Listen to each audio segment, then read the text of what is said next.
स्वर्ग की महिमा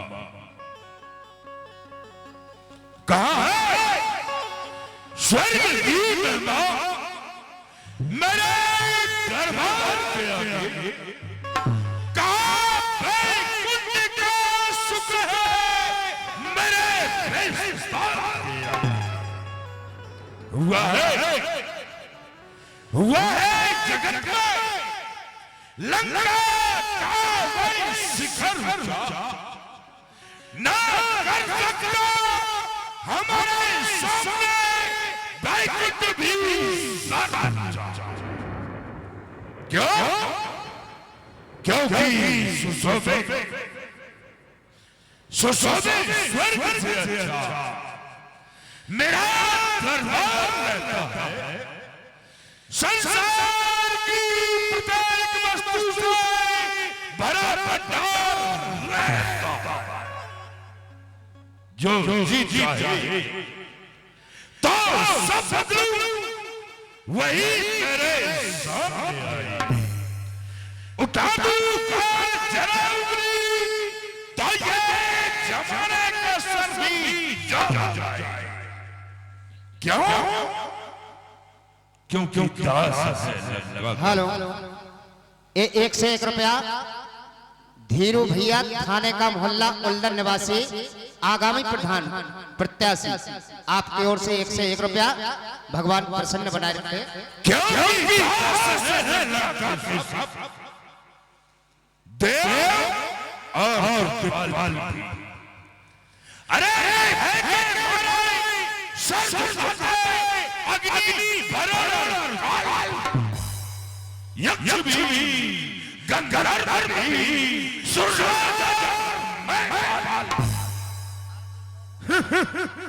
मुक्ता कभी ठिकाना न होगा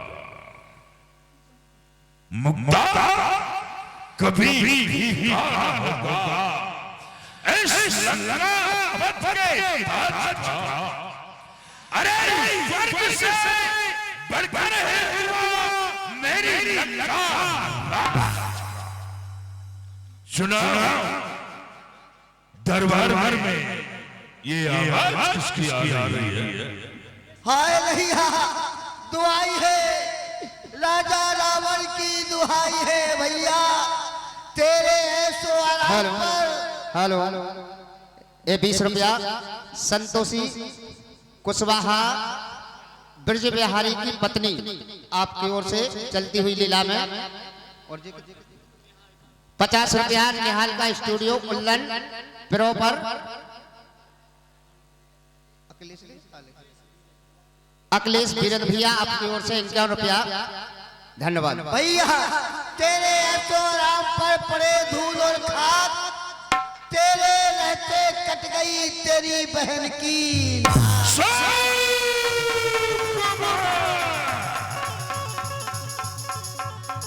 बस सब हालता किसने तुझे बाबा लिया अरे तेरे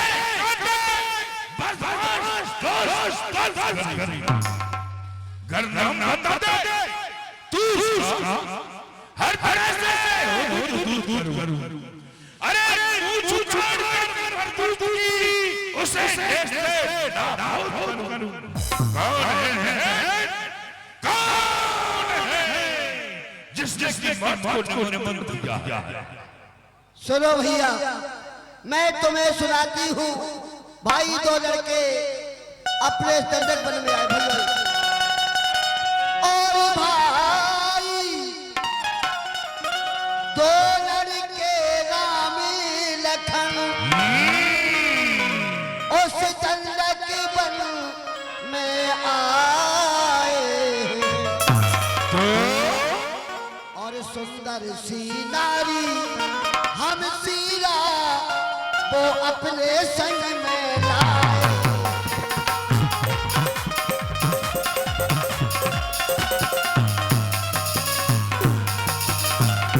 वो बाके और लड़ाके हैं मानो शमशीर उन्हीं की है वो पंचवटी पर रहते हैं जैसे जागीर उन्हीं ना बड़ा दुस्साहस मैं वहाँ अचानक निकल पड़ी तो उस नारी से मिलना चाहा और इतने में छोटे उस तपसी ने मेरे संग छल करना चाहा।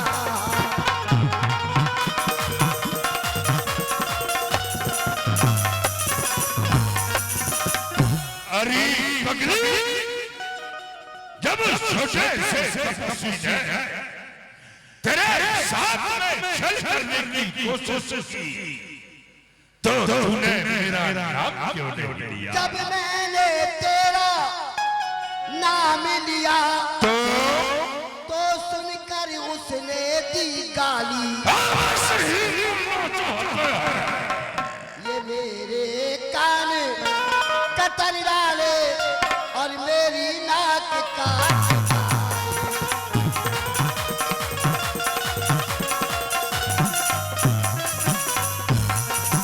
भैया, मेरी तो नाक गई भैया, पर ये अपनी नाक संभालो तुम। जग में जो ऊंची नाक नहीं तो नक का नाम रखा लो।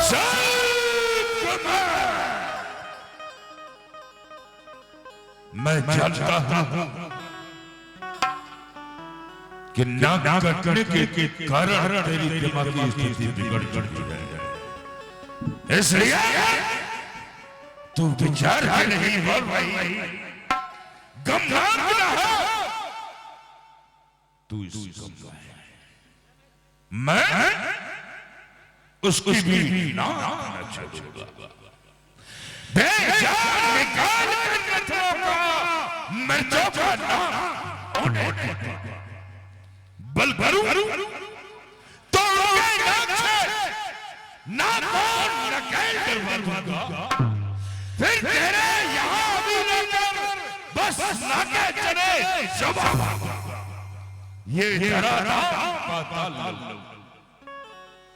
मेरे बिना में जीते हैं, अरे मेरे जैसे शिकार बकरी एक घाट का पानी पीते हैं।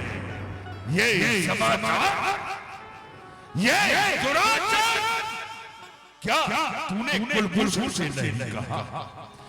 अरे उसका भी वही अखाड़ा था, क्या खरदूसर से नहीं कहा भैया? सबसे पहले मैं भैया खरदूसर के पास ही पहुंची।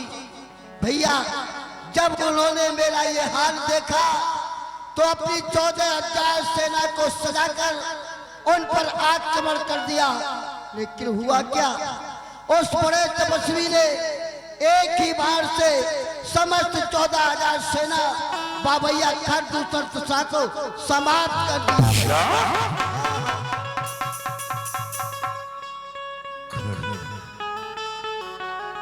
खरदूसर मारा गया,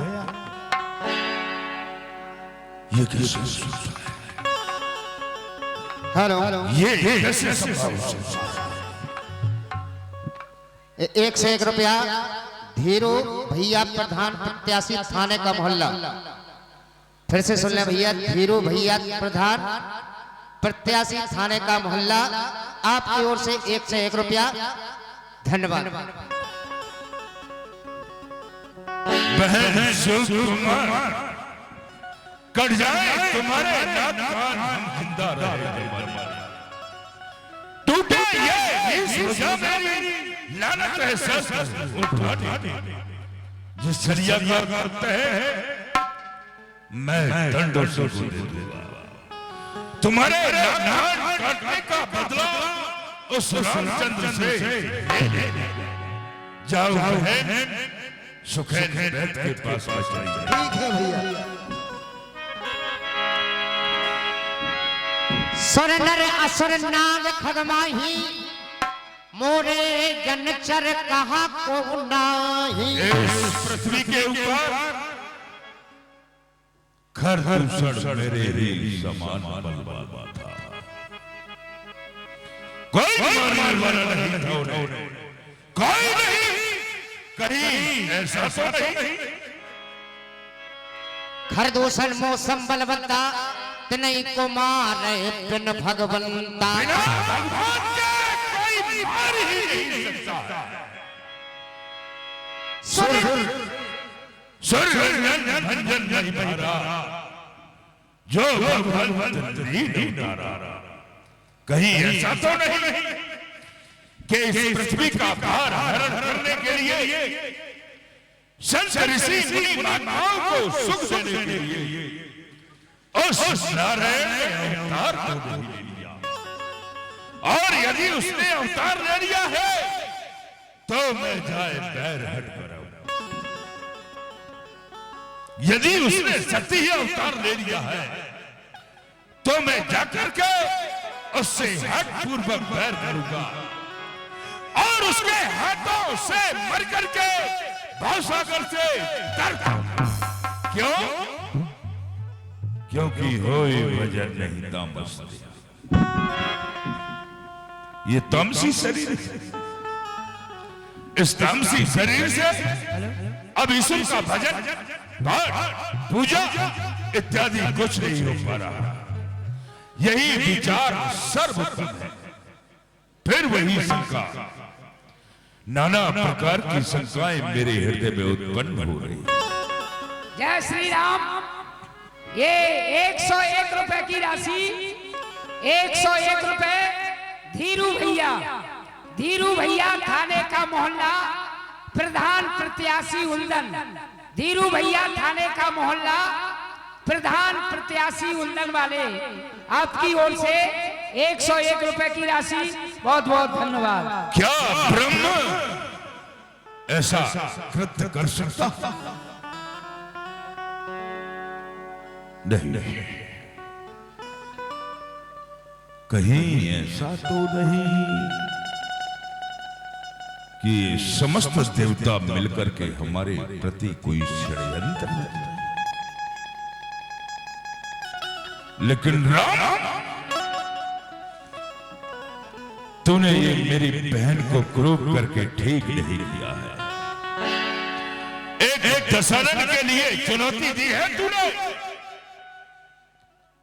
और मैंने तेरी चुनौती को भली प्रकार से स्वीकारा है। राम, प्रातःकाल के होने वाले उदय सूर्य मैं तुझे राहु बन के गिर जाऊंगा। राम, यदि ये त्रिलोक कहता है कि तू लीला अवतारी है तो आज मैंने भी तुझसे शत्रुता करने की विचार किया। तू है उस लोक का स्वामी तो मैं हूं इस लोक का स्वामी। पता भी पड़ जाएगा कि किसकी सख्त भारी है। पृथ्वी का भार हटाने को लिया राम ने अवतार है तो उसके हाथों से मरकर मेरा भी बेड़ा पार है। अपना परिचय दिखलाई है युक्त मुझे। इस लड़के कारण मिलनी है अब पिछले जन्म से मुक्ति मुझे। बैर नहीं प्रीत है ये, प्रीत नहीं अनुराग है ये, वो नहीं उनका बाण है ये, भक्तों के लिए सुहाग। लेकिन हमारी बहन सुकुमार कह रही थी कि एक सुंदर स्त्री भी है जिसका की नाम सीता। सीता याद आया, वही सीता जिसके कारण हम जनकपुर गए थे। उसी का स्वयंवर देखने के लिए। लेकिन अफसोस वही सीता स्वयं चल करके हमारे थाने पंचवटी तक आ पहुंची। वाह वाह,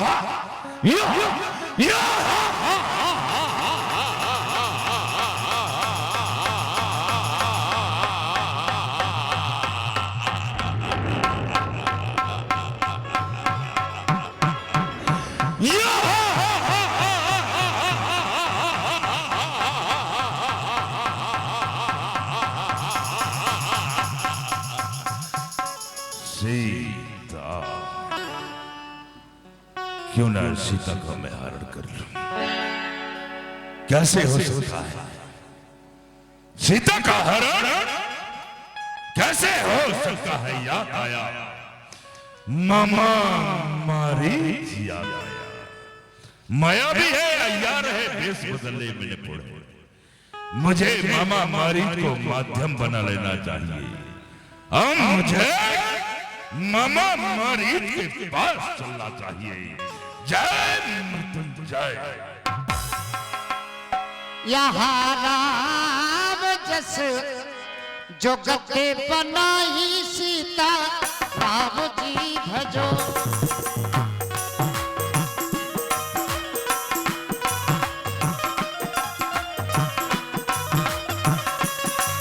रामा हो